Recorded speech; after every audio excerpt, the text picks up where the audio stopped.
to hold on to that one, so she's actually not going to let it go. Yeah, good Marie. And then he put the light in it. So you say, ooh, Papa! So there's this IPO team in Germany that's the Hovinkle team. It's Peter Shirk, who's just like this brilliant madman, in my opinion, with IPO stuff. And they train their retrieves.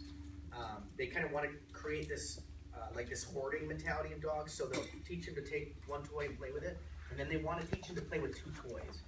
And what they'll do then is, over time, they'll separate the two toys once the dog's obsessive about having both. So they'll play with one, they'll pop a second one out, they look for the dog to make room in their mouth to fit the second one in, and they go, okay, now they really want both. And then over time, they split the toys apart. And so the dog goes, I've got one, they pull the second one out, they want to close the gap between two. And then eventually, they create more distance, and the dog has a real, almost like, obsession about grabbing one, closing the distance and grabbing the second one. Eventually, one becomes a dumbbell. So you get this, zoom, grab the dumbbell, zoom, fire back, in order to combine what's rightfully theirs, which is this comprehensive everything, right? They're entitled, spoiled, hoarders. But it's cool. You should see these retrieves. They're like, fantastic. Yeah, Madhuri, cool.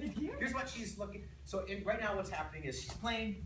This is a little bit like we're pre-macking this fight thing, meaning the dog likes to fight in the activity. You take the activity away and the dog goes, hey, what happened? I want that back. You get it back if you just go over to this one. So if they make the switch, they get what they want, which is the fight back. So we're playing beautiful, good Madhuri, and that's where I would say, yeah, pie, right? Put anything in that's going to increase the value for it.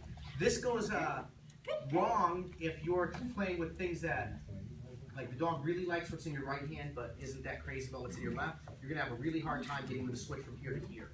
If they're equal, you're fine. You should be fine. And then you can help this learning happen quicker by the amount of energy that you add when the choice is made to switch. So if the dog likes that and they switch, you go, yeah, that was it, motherfucker, right? You can drop the other toy, pet him up, fire him up, ooh, play, play, play. All of a sudden you're playing, you keep life, you grab your other one all sneakily, and you freeze. And you pop the other one out, and they go, I want the activity back. I want the energy with you. So this happens quickly. Oh, that's beautiful. It happens quick. And then when you're going to make the switch, I would put your right hand on the outside of her mouth, the other side. Again, so that's her peripheral. You can see good. And then you're playing, you're still playing, and all of a sudden you stop. Beautiful, Madhuri. And it should happen quick. It's going to happen quick because she is giving, the cue is freeze. Right here. So we're just basically we're relying on what is already in this dog, which is I want to chase moving things.